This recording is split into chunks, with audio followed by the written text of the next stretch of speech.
some work this morning, so I'm sorry if you planned on coming and sitting and listening, but you will be expected to do some work. Before we get started, I just wanted to say that it's really lovely sometimes how things can teach you something, show you something without you even expecting it. So just standing there and singing worship with you guys and listening was interesting to me to think about how it reflects church, in that we all have different voices and we all sound different. Some of us, may struggle to hold a tune. That doesn't matter. Come on. What do you say?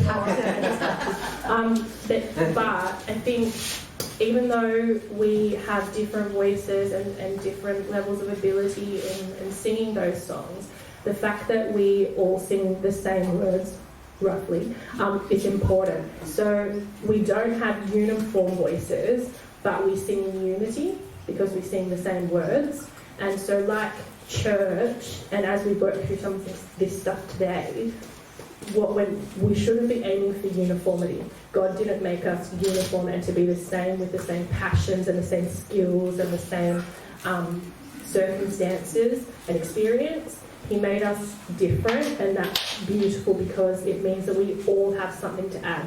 If we as a body were all made of arms or all made of ears or whatever, we'd all look really stupid and be completely unable to function. But the fact that we are all different, it adds something beautiful to our purpose and our mission as a church. But what's important is not that we're uniform, but that we're unified. We have a united purpose and a united message. So we don't deliver it the same way. We're not uniform, but we're united behind the message, and we're united behind the same purpose, and most importantly, we're united behind the same God. So yeah, that's something that just stood out to me when I was listening. Aliens. Is it just me? Okay, I'll just ignore that. So what I'm going to get you guys to do, I did send it out by email and on Facebook, and I asked you to think about if there was any scripture that specifically stood out to you as really encapsulating what church is or should be, and maybe the purpose of it. So I'm actually going to hand you guys out some clipboards so you can write on end some of these post-it notes, because what I would really love is for us to write those verses of scripture down, and for us to just spend a little bit of time looking at those different verses and maybe getting a fresh perspective in a way that's different to us all sitting in a circle and taking turns going around the circle and reading out our scripture, if that's okay with you guys. I'm trying to bring my teacher skills to this, so we'll see how it works. But I would appreciate some helpers. I've got a bunch of clipboards because we don't have tables in here, so the clipboards will hopefully help the writing. So you're going to put them in groups now? Not yet, no. This is where you guys get to work on your own first. So I've got some post-it notes. One each, was it? So just a clipboard to each, as many of you as possible. So this is your own individual scripture first. They go together. Yeah. So give a couple. So you should, you should get a clipboard if possible, or something, a hard surface to write on, and I'll bring around stationery because teachers have lots of these pens and pencils, so I'll bring around something if you don't have anything to write with. And what I want you to put on, your post-it notes when you get them is any of those verses of scripture, one or two maybe, of those verses of scripture that reflect to you what church is or should be, and what its purpose is. Does anyone need writing stuff? Anyone have a clipboard? There's one spare clipboard. I've got pens and pencils up to the eyeballs, so if anyone wants If you didn't do your homework, can you Google now? Yeah, absolutely, no. Yeah.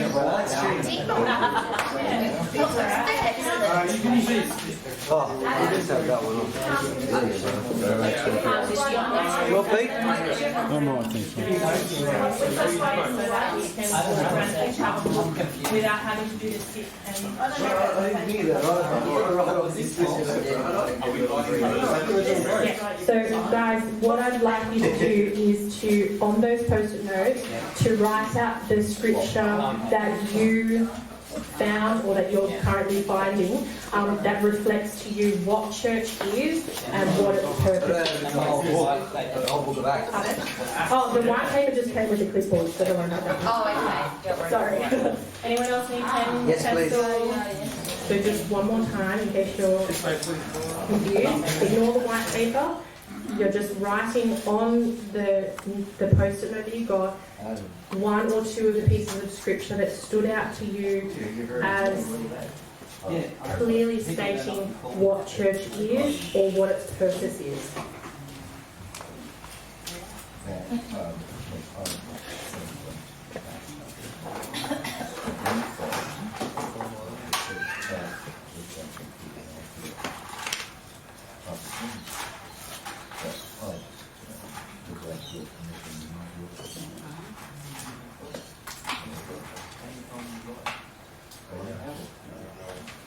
I told you there'd be work, guys.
If you need more, post-it notes, just I bought lots and lots and lots.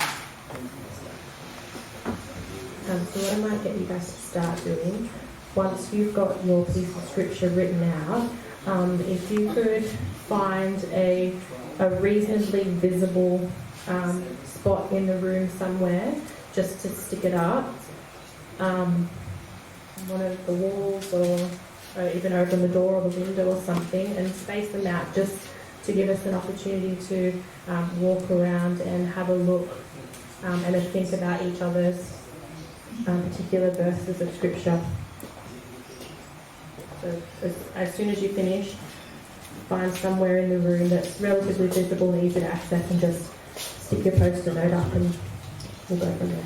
Why don't you actually know the verse but not where it comes from? Oh, if you know the verse but you don't know where it comes from, chuck the verse down, we'll figure out the reference later.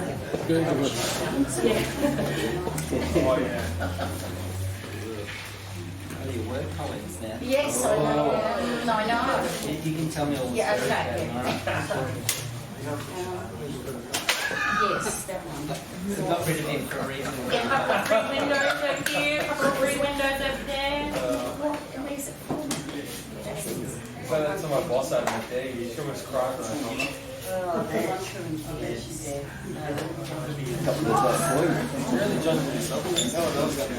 Alright, we haven't, we'll give those other people a little bit more time to finish off their scripture writing.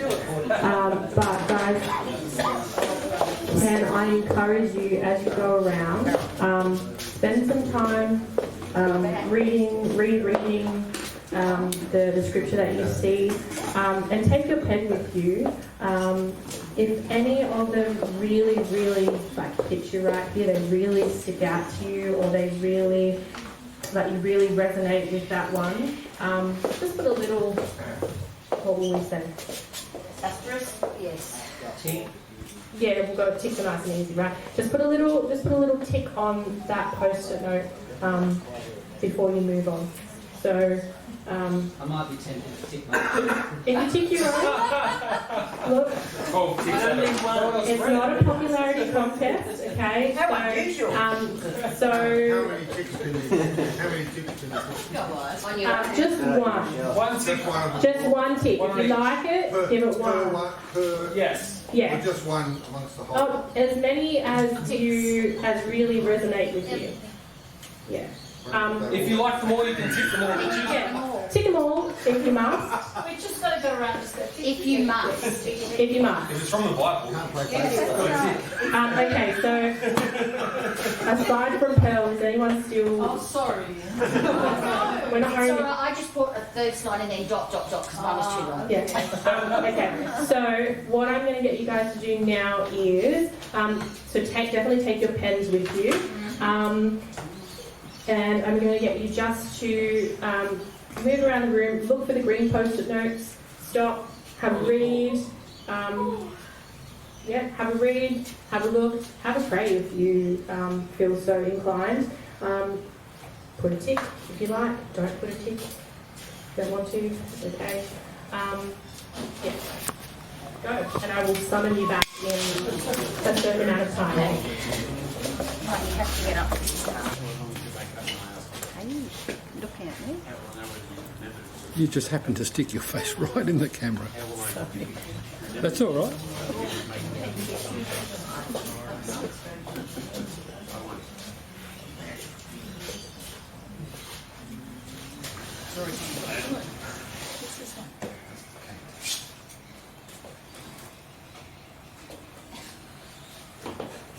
Zoom camera. Oh, did you move it? Yeah, I've moved it. Okay. Someone won't stand in the middle of the room, you see.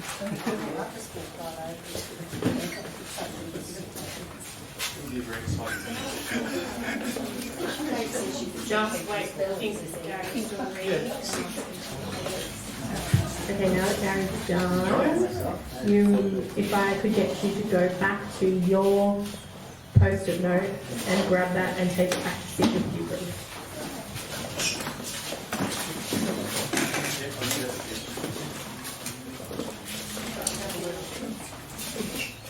You can't remember which one's yours, Richard. No, it's the one nobody could read.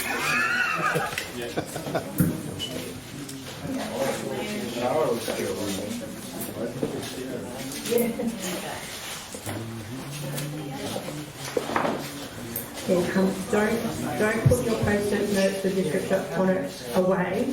We're going to keep revisiting those. When you go and work in your groups in a little while, you'll need them. And also, I will collect them at the end and we'll bring them back out as we keep working on some of this stuff.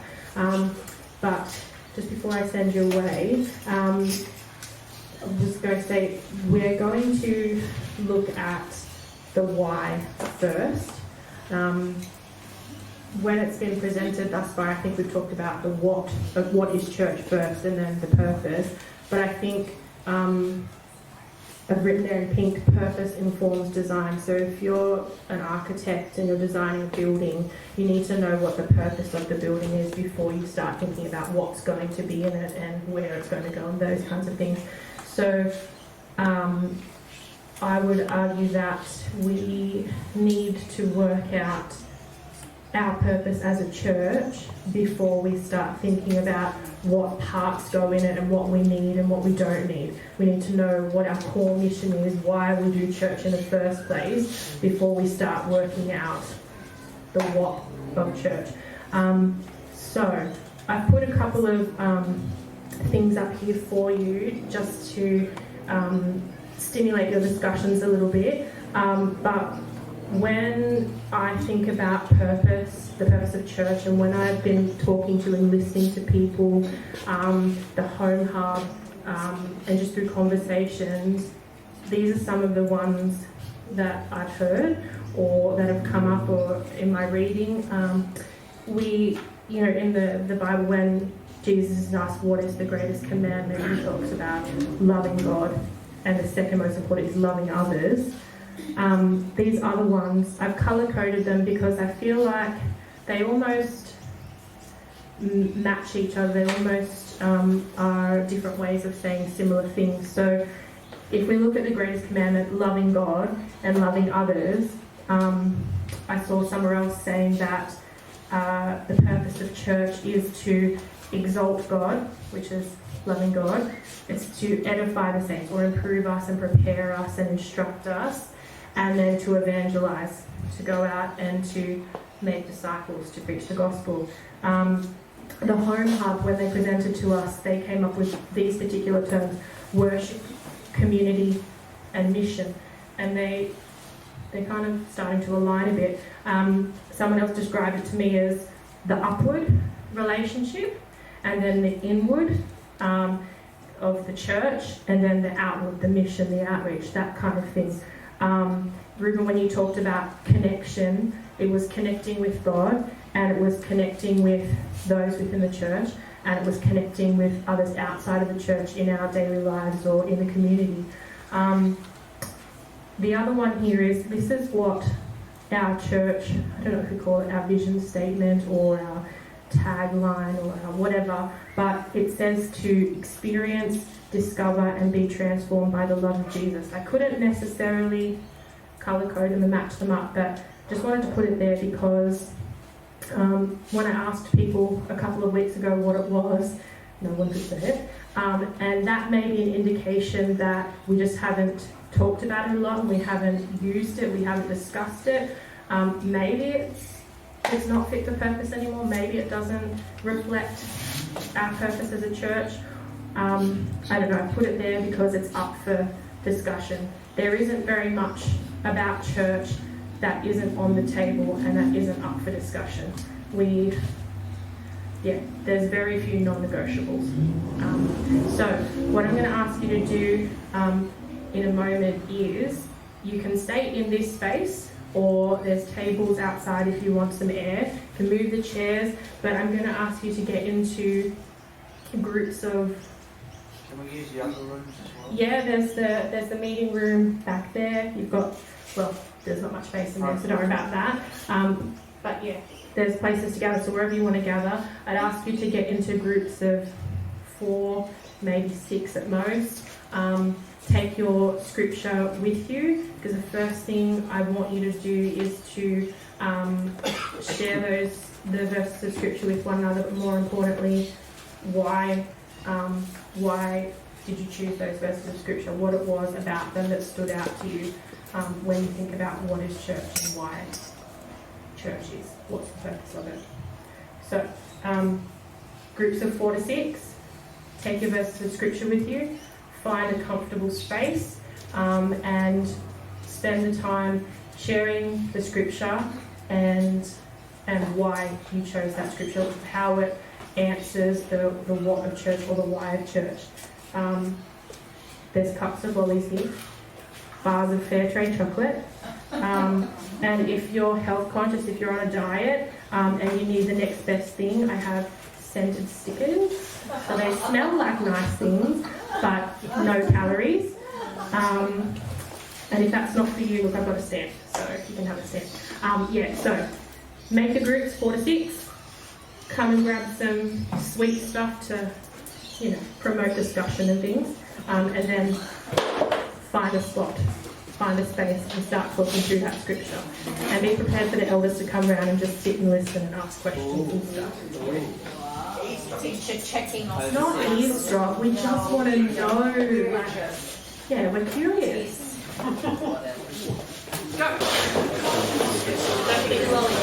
Colossians 3:12-17. Therefore, as God's chosen people, holy and dearly loved, clothe yourselves with compassion, goodness, humility, gentleness, and patience. Bear with each other, and forgive one another if any one of you has grievous against someone. Forgive as the Lord forgave you. And over all these virtues put on righteous bonds, and walk together in perfect unity. The peace of Christ rule in your hearts, and members of one body with the peace and be thankful. Christ dwell among you richly as you teach and admonish one another. With all wisdom through psalms, hymns, and songs from the Spirit, sing to God with gratitude in your hearts. Whatever you do, whether in word or do it all man with Lord Jesus, giving thanks to God the Father through Him. It's long, but I think it's all encompassing. In Colossians 12-17. Colossians 3:12-17. Yeah, I think without the 12 to 14 bit, without having clothed yourselves and all those things, the other stuff doesn't matter. Like, what's the point of teaching without humility, without surrender and compassion? Those things. When you judge that, then we just go back. You know what I mean? It's just, All right, guys. one Sunday. I'm excited, man, what you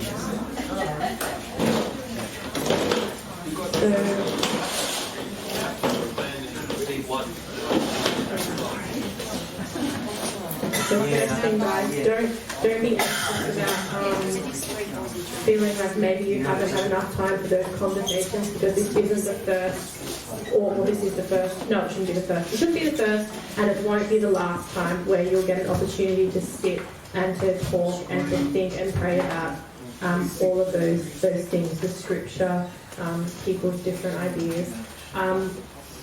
We're going to continue on with a bit more of this kind of stuff next week, and then it's going to come back when we have our camp weekend as well. So we're getting a lot of opportunities to revisit this stuff. It was cool just listening to this group here. This is okay. Ruben got really excited so what I want you guys to do when you go back into your group, you can use these words as an idea, as a stimulus, if you gravitate towards one, or if you as a group have other words or sentences that jump to mind. What I would really love is as a group, your first attempt at trying to record our purpose as a church. So whether it's one of these ones and you go, I'm just going to expand on each one of those a little bit more, whether you guys come up with a sentence or you come up with an awesome diagram that reflects it, I would love for you guys just to sit with one another and see if you, with the themes that are coming out of your scripture, with your own individual passions and things that you're bringing to the table, whether you can come up with a sentence or some words or a picture or something that reflects the purpose of church, the why of church. Why do we come to church? Why do we do church? Why is church so important to us? So probably for me, I do love our church as one, but for me this one, the upward, the inward and the outward kind of spoke to me the most, and it comes back to the loving God and loving others part. We can't put them out of balance either. We can't neglect some in favour of another. So it's really important that we get a balance between our relationship with God and the time that we invest in that connection with God, and from that space and from getting that right, we are then equipped to better love one another in our congregation, and also to then take that outside of our church as well. That may not resonate with you, that's okay. That's the beauty of individual difference. So I'll give you a few more minutes. If you could go back to where you were working as a group, and don't feel the pressure, you don't have to do this now, but if you could start working towards something that says what our purpose as a church is. Is that okay? And then from there, when things naturally finish up, I would love to collect back the post-it notes with scripture on it, and all the other odds and ends, the bits of stationery and stuff, just put it here. I know every pen and pencil, so if one is missing, I will feel it in here, and I will come for you. So yeah, off you go.